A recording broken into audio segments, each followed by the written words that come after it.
ఇవన్నీ మాట్లాడినందుకు ఒక 5 సంవత్సరాల నుంచి వీటిపైన ఇంకా విపరీతంగా ఫైట్ పెంచినందుకు రాధా మనోహర్ దాస్ గారి పైన ఏకంగా అఫీషియల్ వెబ్‌సైట్‌లోనే వ్లాగులు చేసి రాసి పెట్టారు.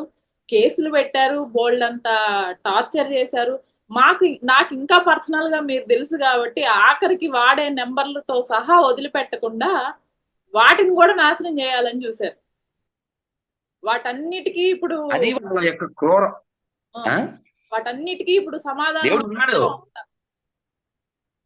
ఖచ్చితంగా. Already answered. హ్మ్.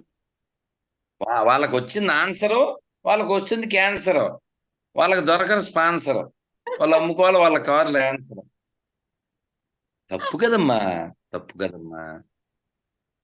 ఇప్పుడు మీకు చేతికి కత్తిచ్చాం, ఏదో వంట చేయద్దు కదా అని.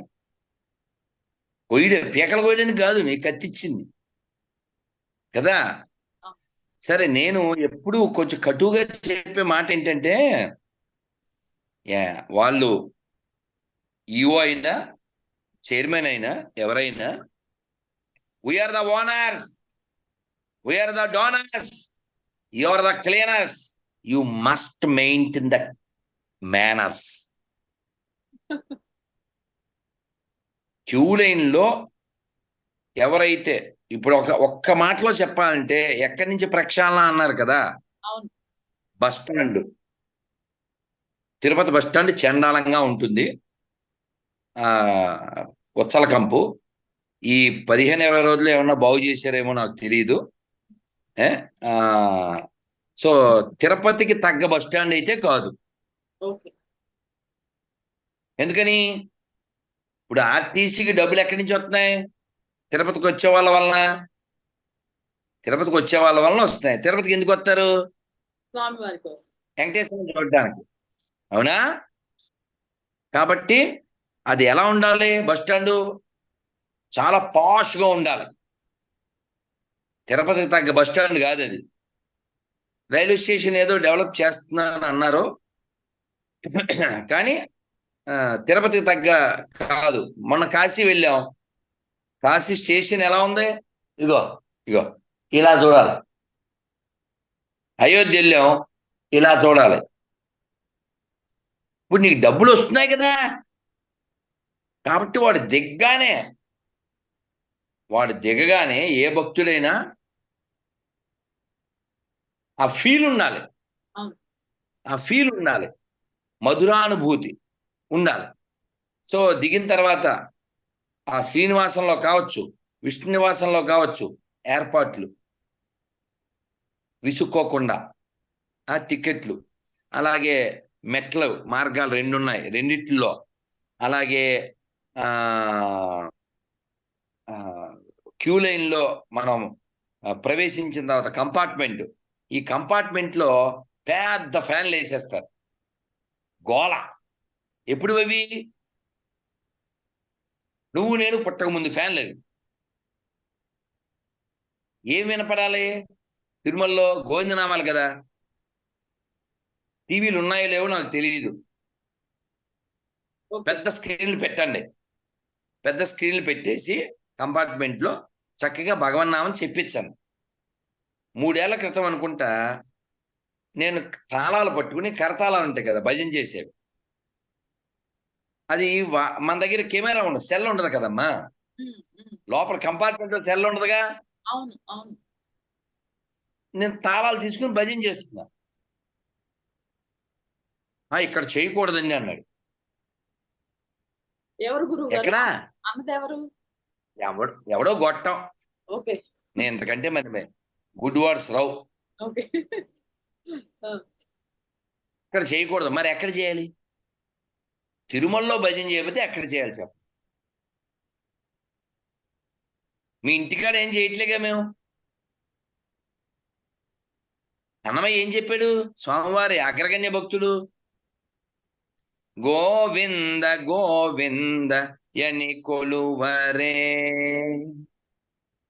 గోవిందాయని కొలువరే, గోవింద గోవింద యని కొలువరే, హరి అచ్యుతాయని ఆడరే. పురుషోత్తమాయని పలుకరే, పరమ పురుషాయని పిలువరే, దండిగ మాధవుని తలచరే జనులు, గోవింద గోవింద అని కొలువరే, గోవిందాయని కొలువరే. ఎంత అద్భుతంగా పాడారు. ఎంతుందమ్మా. అసలు మీ బాధ ఏంటి అని అడిగారు వేరే ఛానల్లో ఒక ఆవిడ.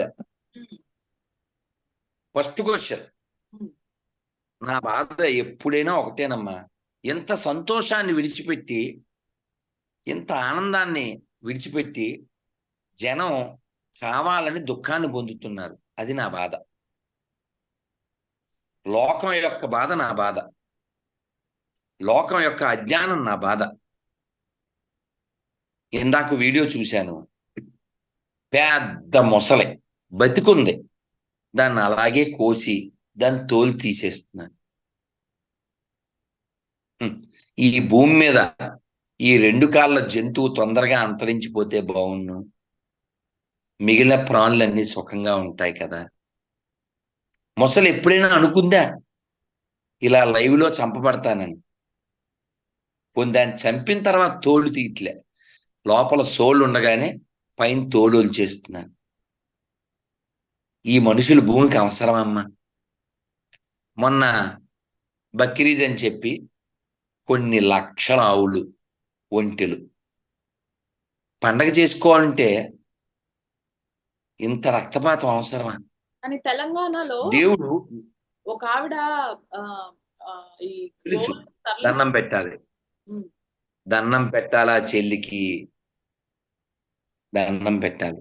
ఇందాక మల్లేపల్లిలో ఏదో ఊరు, నల్గొండ జిల్లా, పిల్లోడు ఫోన్ చేసి, గురుగారు ప్రతి వారం 150-200 ఆవులు వెళ్ళిపోతున్నాయి, ఏం చెయ్యాలో తెలియట్లేదు. ఆవు హిందువులది కాదండి, ఆవు హిందువులకు సంబంధించింది కాదు, ఆవు మనుషులకు సంబంధించింది. మీరు ఇప్పుడు హైదరాబాద్లో 3000 పైన చెరువులు ఉండేవి, తెలుసా మీకు?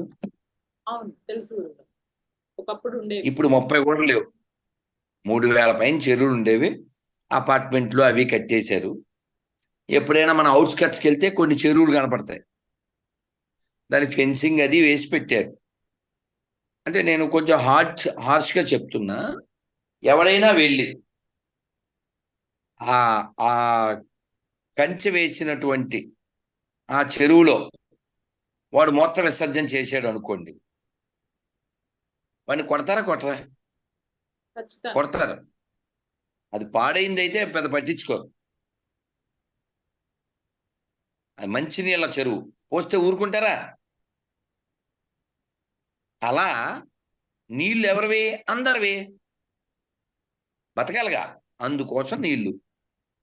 భూమి ఎవరిది? అందరిది. ఆకాశం ఎవరిది? అందరిది.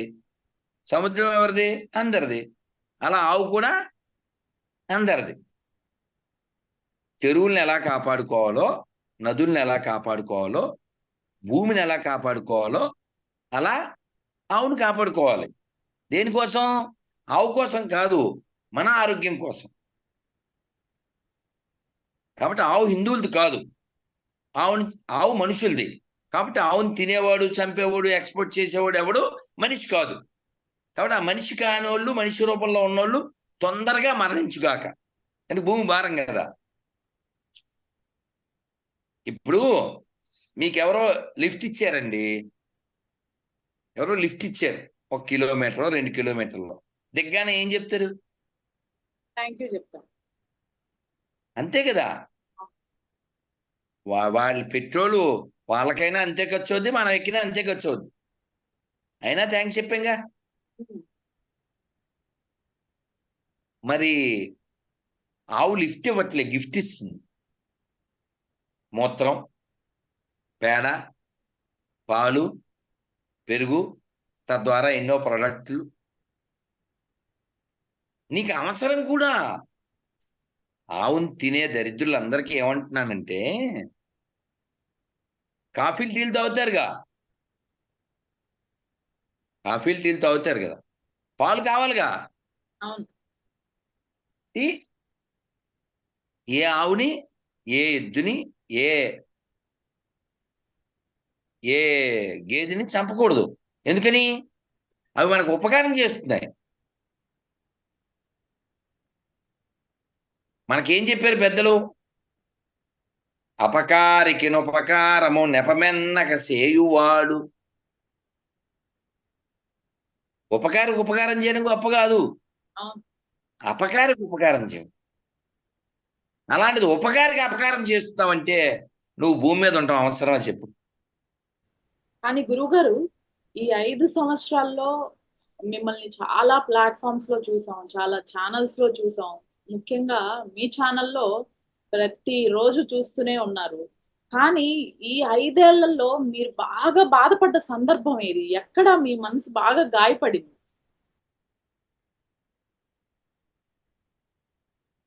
నేను చాలా హర్ట్ అయింది ఎక్కడంటే, ఉమ్. ఊగిపోయాను. ఆ వీడియో మీరు చూశారు. ఏంటి తిరుమలలో అరాచకం? గోవిందనామం చెప్తుంటే మీకు ఇందాక చెప్పానే, అవును. తాళాలో అవును. అది సీసీ కెమెరా ఉంటది కానీ మన దగ్గర సెల్ ఉండదు కదా. అవును. వాడు అలా మాట్లాడినప్పుడు ఇక్కడ చేయకూడదు అన్నాడు. మరి ఎక్కడ చేయాలి అన్నాను. "ఆ, సారు దీన్ని అక్కడ డిపాజిట్ చేయమంటున్నారు" అన్నాడు. భజన అయ్యాక చేద్దాం అని నేను శ్రీ శ్రీనివాస గోవింద, శ్రీ వెంకటేశ గోవింద, భక్తవత్సల గోవింద, భాగవత ప్రియ గోవింద అందరితో చేయించి ఆ తర్వాత ఆ తాళాలు ఇచ్చి నువ్వు ఎక్కడ కావాలితే అక్కడ పెట్టుకో ఇచ్చేస్తున్నానని ఇచ్చేసా. ఎంత దారుణం అండి! అందరితో గోవింద చెప్పించవలసిన వాళ్ళు గోవింద చెబుతుంటే ఆపడం ఎంత బాధాకరం అమ్మా. నేను బాధపడేది ఎందుకంటే, మా చిన్నప్పుడు 40-50 ఏళ్ళ వెనక్కి వెళ్తే ఎక్కడో 1000 కిలోమీటర్ల అవతల బస్సో రైలు ఎక్కి తిరుమల వచ్చేవి ఏ వ్యక్తి అయినా వాళ్ళు అప్పుడు మొదలు పెట్టేవారు, గోవిందా గోవింద గోవిందా గోవింద అని మొదలుపెట్టి కూర్చున్నా నించున్నా తిరుమలకి వెళ్ళి చివరికి ఇంటికి వచ్చే వరకు గోవిందా గోవిందా గోవిందా గోవింద. అందుకనే అన్నమయ్య పాడింది, గోవింద గోవింద ఎని కొలువరే. ఇందాక సురేష్ గోపి ఆయన ప్రమాణ స్వీకారం చేశాడు ఎక్కడ? పార్లమెంట్ లో. రాగానే ఏమన్నాడు? గురువారప్పనే, కృష్ణ, భవానీ అన్నాడు. ఫస్ట్ అదే అన్నాడు. అవును. ఎందుకని? కాన్షియస్నెస్. కాన్షియస్నెస్ మంచి అలవాటు కదా, మంచి అలవాటు కదా. అందరూ అందరూ చెప్పారమ్మా, ఈ మానవ జీవితం చాలా దుర్లభమైనది, దీన్ని వ్యర్థం చేసుకోకూడదు. భగవంతుణ్ణి పట్టుకోవడానికి అర్థం చేసుకోవాలి. ఎప్పుడు రాలిపోతాము, రాలిపోయాక ఎప్పుడు కాలిపోతాము. ఇప్పుడు రామోజీరావు గారు ఏమయ్యారు? చనిపోయి ఎప్పుడే 10 రోజులు అయిందా? అవును గురువు. ఆ? అవును. 15 రోజులు అయిపోయింది. పెద్దకరం కూడా అయిపోయింది. నేను ఆ వీడియో చూశాను. ఆయన బాడీ చుట్టూ ఇంతంత కర్పూరం ముద్దలు పెట్టారు. ఆయన ముఖం మీద అంతా నెయ్యి పోశారు. ఎన్ని వేల కోట్లు, ఎంత పెద్ద పెద్ద భవనాలు, ఎంత పేరు, ఎంత పవరు, బూడిదైపోయారు కదమ్మా. అవును. కాబట్టి మనం వైరాగ్యం కలిగి ఉండాలి, ధర్మం కలిగి ఉండాలి, జ్ఞానం కలిగి ఉండాలి.